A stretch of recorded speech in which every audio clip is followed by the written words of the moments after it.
Autocross is the most fun thing I've ever done. It's exhilarating. You meet all of these people, and it's just a good time. You're competing, you're like constantly trying to get better. I don't know, some people play golf. I autocross.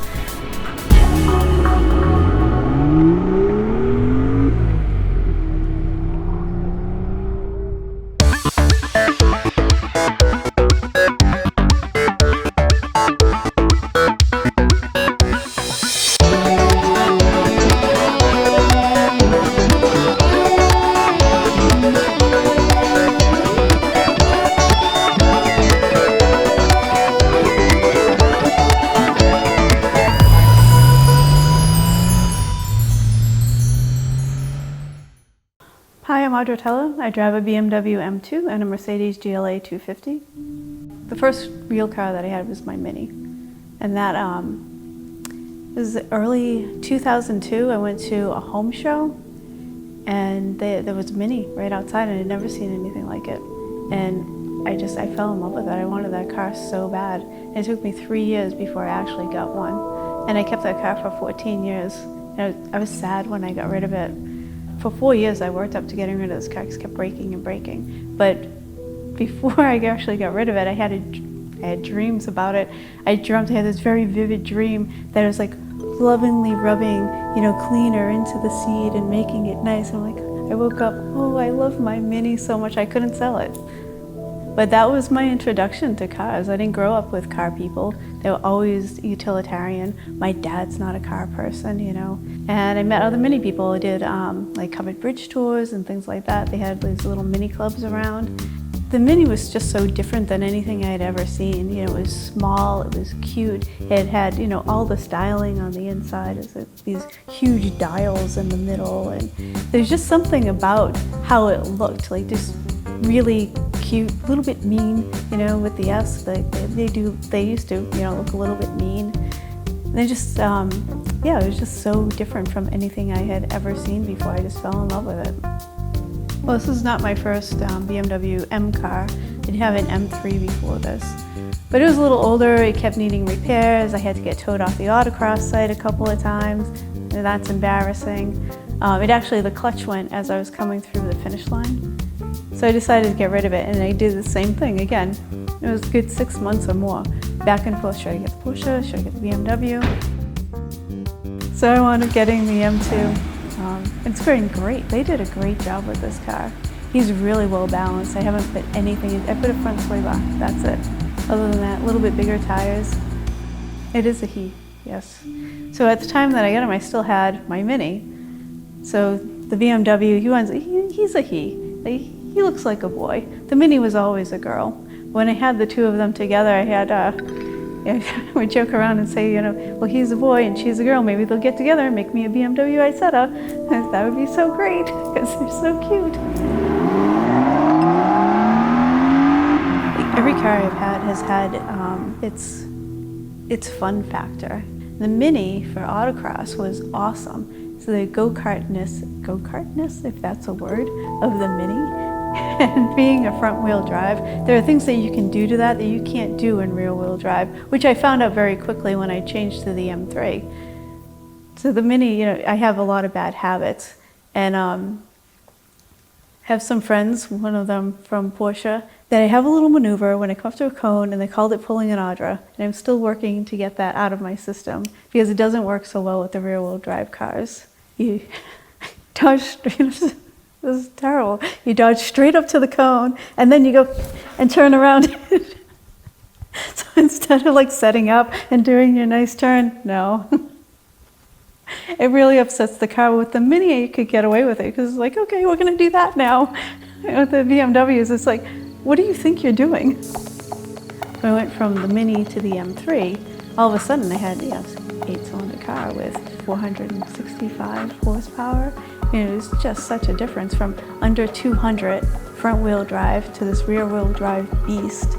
I spun it every time, straight out of the, first autocross with it, straight out of the gate.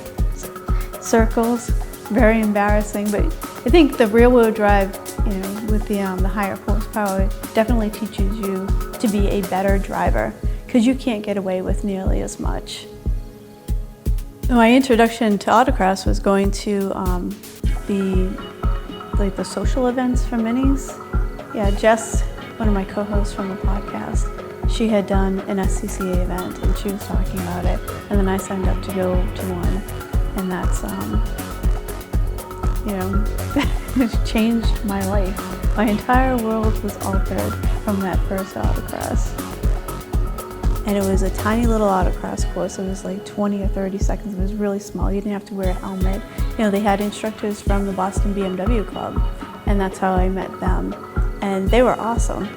And it's a mini, right? So you're at this little tiny autocross. I just met these people, and I come up to the line, and I think Jess was in the passenger seat, and I might have had someone else in the rear seat behind her, which is, already squishing people in. And the instructor comes up, opened the door. I thought he wanted to drive the car. I went to get out. He's like, no, don't.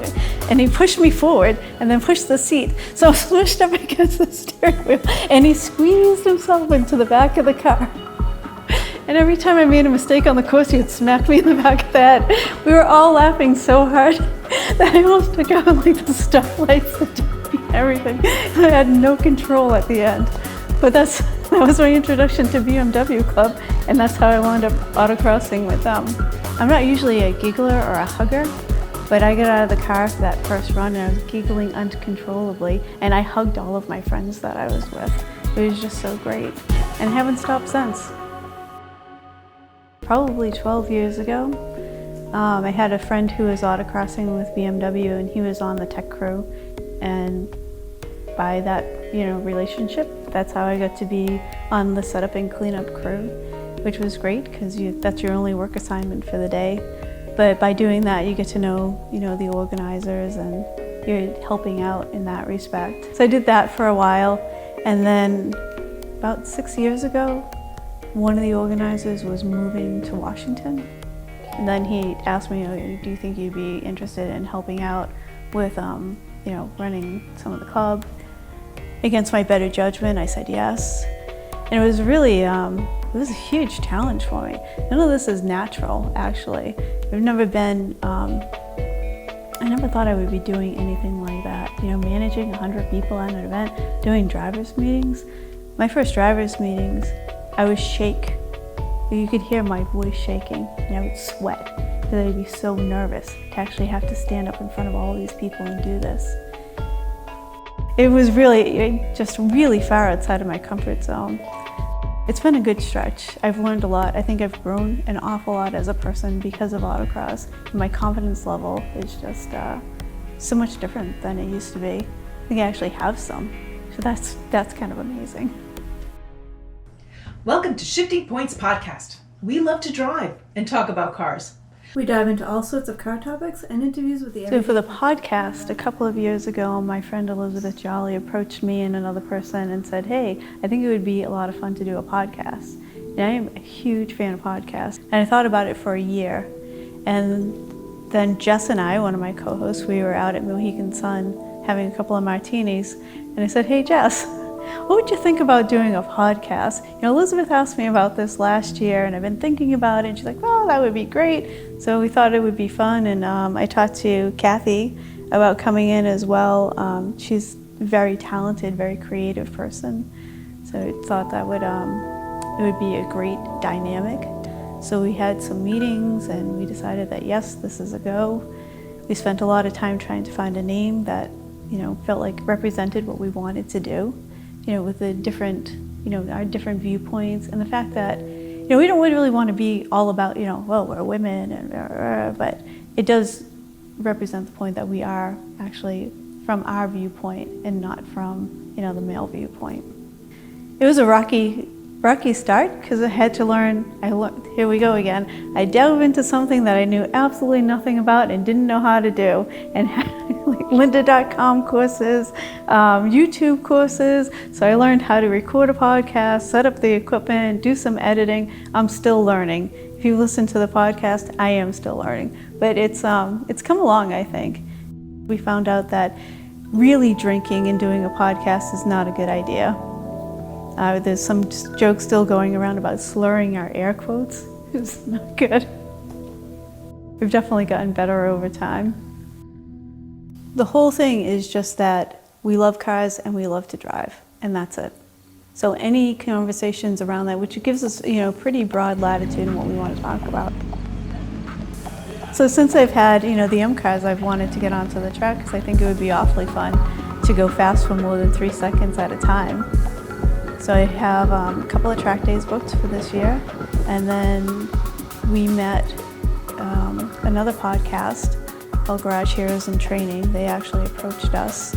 They heard our podcast, and they offered Elizabeth and myself a seat in a car. They want to do an all-woman team for an upcoming Lemons race. So I've been offered a seat, and we're going out to see the car and do some testing there. So looks like I might be doing a Lemons race this year. So I'm going from just Autocross to I might die. I don't know.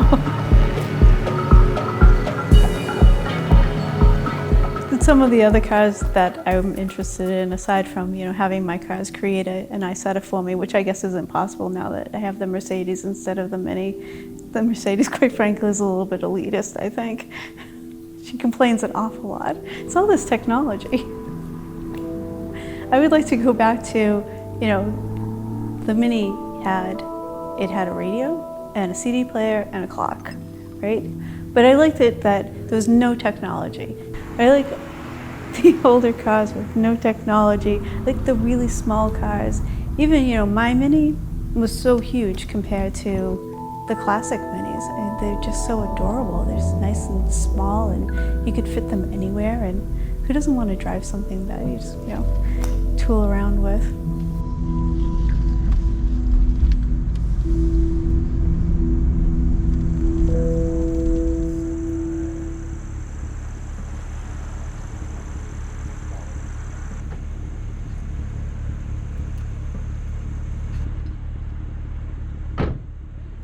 Hey, what's up? Hey, how you doing? Nice to meet you. Nice to meet you. Yeah. I was driving by and I saw your Mini and I couldn't help but stop. Yeah, you like it? I love this. Oh, it's so that's cute. awesome. I'm This really is glad you awesome. do. How long have you had it? A few years now. I got it back in 2018 and just been tinkering around with it, trying to get it to run as good as it looks. Not there yet.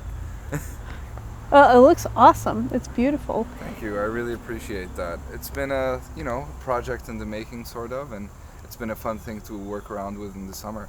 I love your car too, by the way. Oh, thank you. That's fantastic. Is it a stick? Of course. It better be. Oh, Has to be, right? That's awesome. Yeah. Very cool. Won't give it up until they take them all away. Yeah, that's a good way to put it. So what year is this? It's a 71.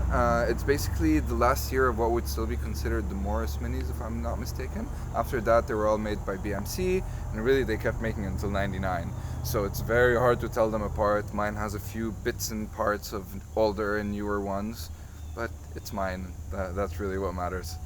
That is really cool. Is this the first Mini you've owned? First Mini I've owned. It actually used to be a car that I always lusted after. I always wanted one. I didn't know much about them, although I was an idiot. I thought that I was looking for an automatic one because I didn't know how to drive stick.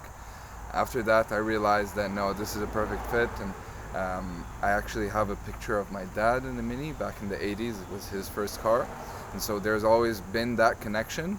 And then one day after I drove it, it was a no-brainer. I was like, yep, I know, this is going to be the one. This is a car I'm going to be keeping for a long time. Yeah. That is so cool. And it sounds like it was love at first sight with this car. It was indeed. That's the story. Yeah. I have a similar story about my first Mini, but it wasn't a classic. It was the new one. Oh, really? Yeah, You had but one as well? I did, yeah. Okay, It was a that's awesome. 2005, so Very cool. not as cool as this, but it was definitely the love of my life, the lost love, There's going to be a new Mini in your horizon then, I hope. Yeah? Maybe a classic? Maybe. Maybe. Yeah. Speaking of classic Minis, actually, that's my buddy Dave over here. Hey Dave, how are you doing? Very well, yourself? Very good, very good. I've got a stranger with me today. I'm sorry I didn't get your name actually. I'm Audra. Audra. Nice Cal, to meet nice you, to Cal. officially meet you. Nice to Cal, meet you, Audra. Dave, Nice to Dave, meet you, Audra. David. This is so cool. It's beautiful. Thank you, thank you. Yeah, it's I can't go anywhere without being stopped and asked questions about it. It's I would imagine. turned out really, really well. Oh, the car is gorgeous. What year is this? It's 1989, actually. 1989. It looks Yeah. like older, but it's in such beautiful condition. Thank you. Yeah, I spent about 8 months of COVID time restoring it last year, and Oh, wow. backdated it to look like a 1960s Cooper-esque calf racer style, and had a lot of fun. That's awesome. That's way better than bread making. Yeah, good choice. Thank you. Indeed. So what have you done to it? I see like you have nice details on the front, like you have the leather strap and... Oh yeah, so it's the leather strap, the grille is backdated, the badging, the headlights, fender flares and wheels really set it off for that 60s calf racer look. The rear bonnet and tail lights are all different as well, so a lot of little tweaks to make things work and just look the part. Oh, it is gorgeous. I mean, the original size is just so perfect, though. It's really too bad they don't make them this size anymore. Well, the good thing is they made so many of these, they're actually really easy to find. How about we go for that drive? You coming along? I would love to. Yeah. All right, Yeah. let's go. All right, let's do it.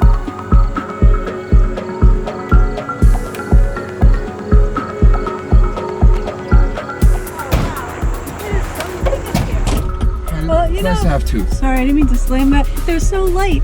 Yeah.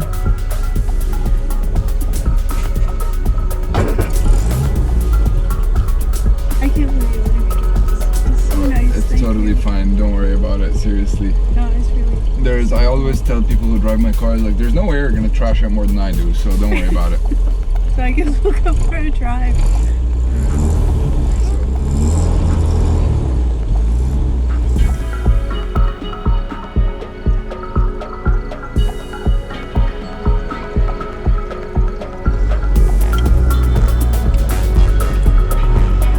Turning radius on this is hilarious. Oh yeah, it's insane. You're able to like do a U-turn in a one-lane road. That's great.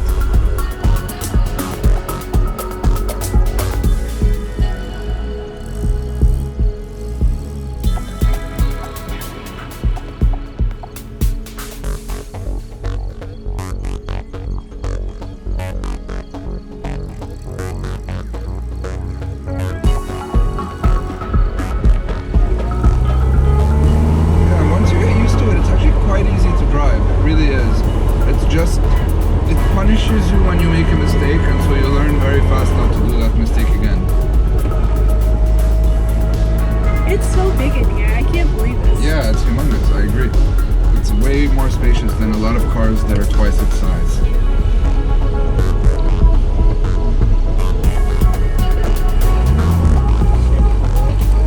And yes, it does spin its front tires.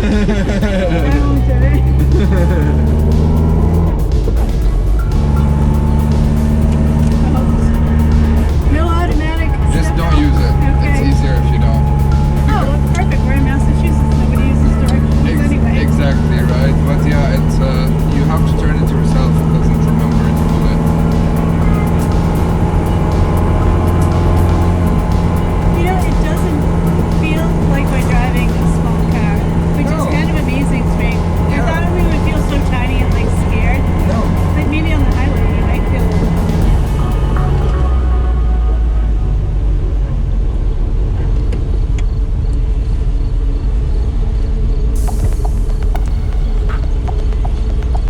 Cool. Oh my god, thank you so much. You are very That was so welcome. fun.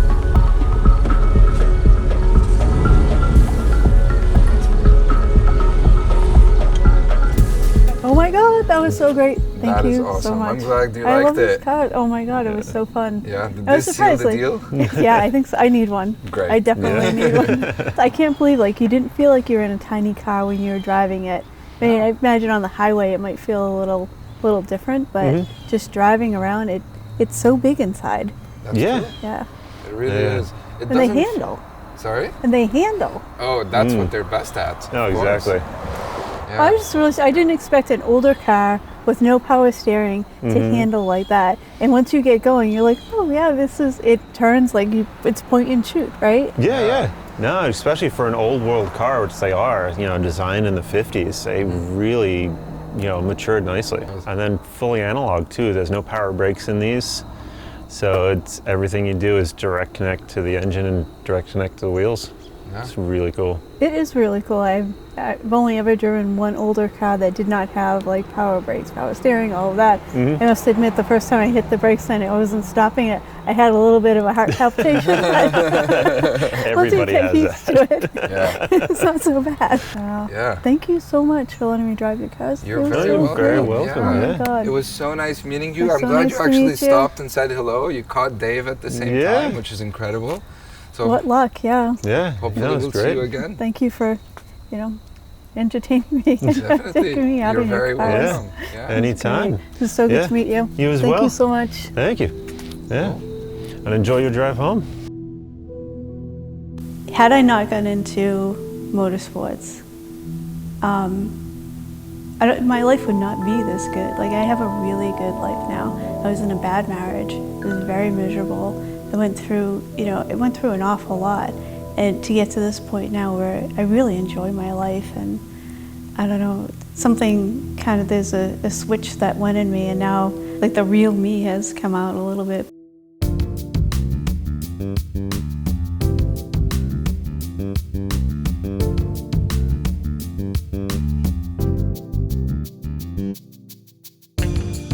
My name is Richard Bayard, and I'll take anything with a key left.